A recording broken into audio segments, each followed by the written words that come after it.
Welcome back to another Matty Ice Reviews. And today we continue as seen on TV reviews. This review will be on Speedy Chop. Speedy Chop. So Speedy Chop is a chopping tool that claims it's as easy as putting in what you want to chop into the container and then pulling the cord that's attached to it. And then blades are in here and they swirl around. It claims that it's doing 16 chops per second as you pull on that cord. That's quite a bit of chops, and that supposedly, would take a large piece down to a small diced in very little time. So I'm intrigued because, chopping is kind of a pain in the neck. You have to get out a knife, cutting board, and then you got to chop everything up. We've tried other chopping appliances before. So let's see how this one does. Let's open her up and see what we get inside this package. Alright guys, inside the package, you don't get very much here. Here's our box. It's not a huge box, but we get one Speedy Chop, and you can see there's our blades in there. They're at different levels. One's at the very bottom, middle. Then we got this one towards the top. And then there's the top of the unit, and there's our little pull string action. As you can see, as we pull it, it does make spinning motions. And then it's very easy to open and unlock too. You just twist. It's kind of like using one of those food processors almost, except I guess the manual version of a food processor.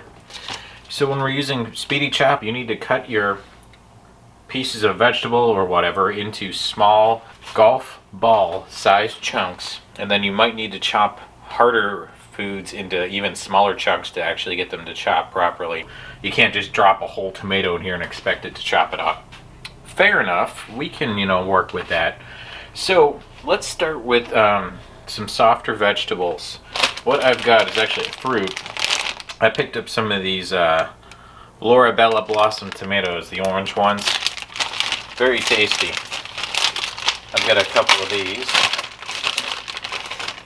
Alright. Let's just grab like 4 of them. They're not terribly hard, they're soft. But I figured these are about the size of a golf ball. These would be a good challenge for it to try and chop. Alright, let's open up Speedy Chop because there's not much in the directions. It just says drop in your food, like so. There we go. And then it does also have a non-slip base. That's what this little silicone ring here is for. Oh yeah, that stays right there. Alright, I've got my pull handle here. We're just going to give it one good tug. Okay, that's one tug. I mean, that's... some of them are diced up, but they look more mangled than anything. Let's try doing like another pull. Oh, so that's starting to get kind of... Yeah, you see, it's kind of like rough chunks in there. Let's do another one.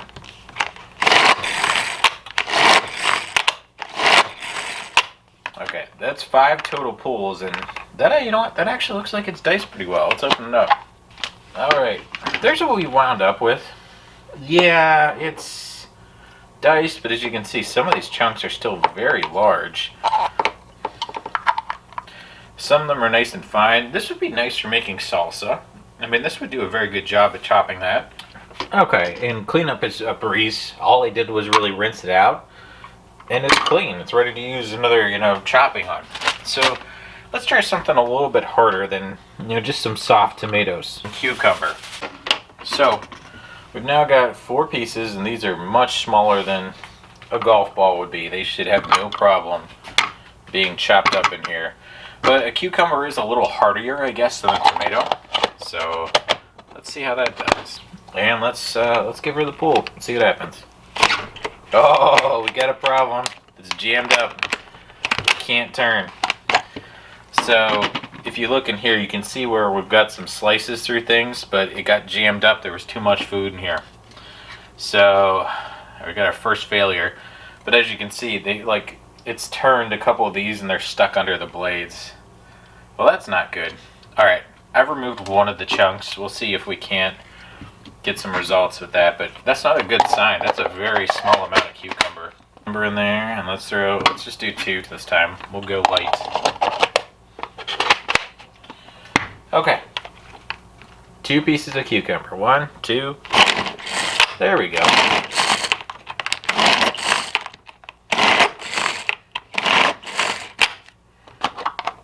actually did a really nice job. It's just sad that I had to remove that many pieces of cucumber. So let's throw in a couple of these other chunks that we had to take out, see if we can't slice those up too. It's a shame because it's doing a really good job when you have some food in there. You just can't seem to like put a ton in.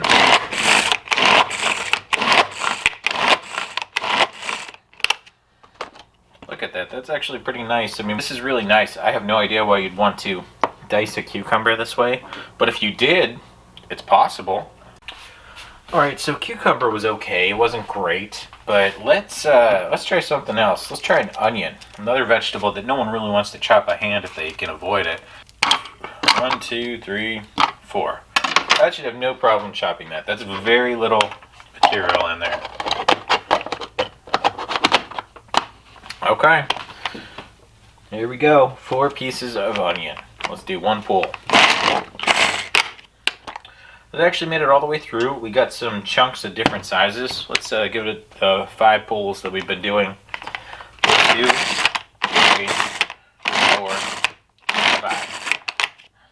Let's see where we're at.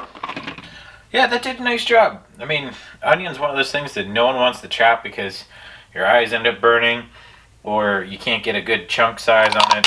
This one seemed to do pretty good with just 5 pulls. You could do another 2 or 3 and this would be very finely diced. It does pretty good with onion. I think this will be the ultimate test right here. We got a root vegetable. This is our carrot. We're gonna chop off a little chunk, and then we'll go piece, piece, piece.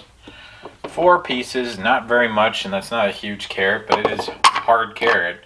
So it's root vegetable. If it's going to not work, that'd be a problem because carrot's something that I wouldn't mind to throw in here and dice up real quick for certain things. All right, 3, 2, 1. There's 1. It actually did fairly good on that first one through. That's one of the better vegetables so far. 3, 4, 5. It's a bit uneven. As you can see, we've got some huge chunks, we've got some tiny chunks. It's really inconsistent in the way that it's cutting the carrot. It is cutting it, it's just not in any predictable way. Alright, let's give it a couple more pulls. 2, 3, 4, 5, 6, 7, 8, 9, 10. Okay, after 10 pulls, we do have a really nice fine dice on this.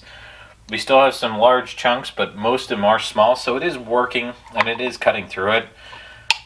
And it's doing the fair job. It's just, I don't know how much more efficient this is than using a knife. Alright guys, so Speedy Chop. Is it worth the money? Well, I paid $5.99 at Ollie's for this. It was on clearance. Originally they were selling these for $9.99. I have a hard time justifying this as a purchase for $9.99. It seems like a very situational kitchen gadget.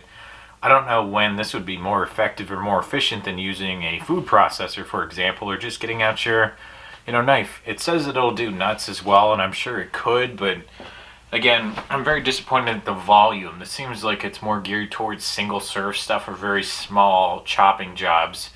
You're making a salsa, for 20 people. You're probably going to want to choose a food processor. So I don't think that you should really go out and buy this one. I think you've got better tools out there. You can get a mini food processor that's electric that'll do a heck of a lot more than this. This one a 5 out of 10 because it does do its function. It just doesn't necessarily do it that great. And the other big knock here, it says it's dishwasher safe, but it does say not to put the blades in the dishwasher or the top unit.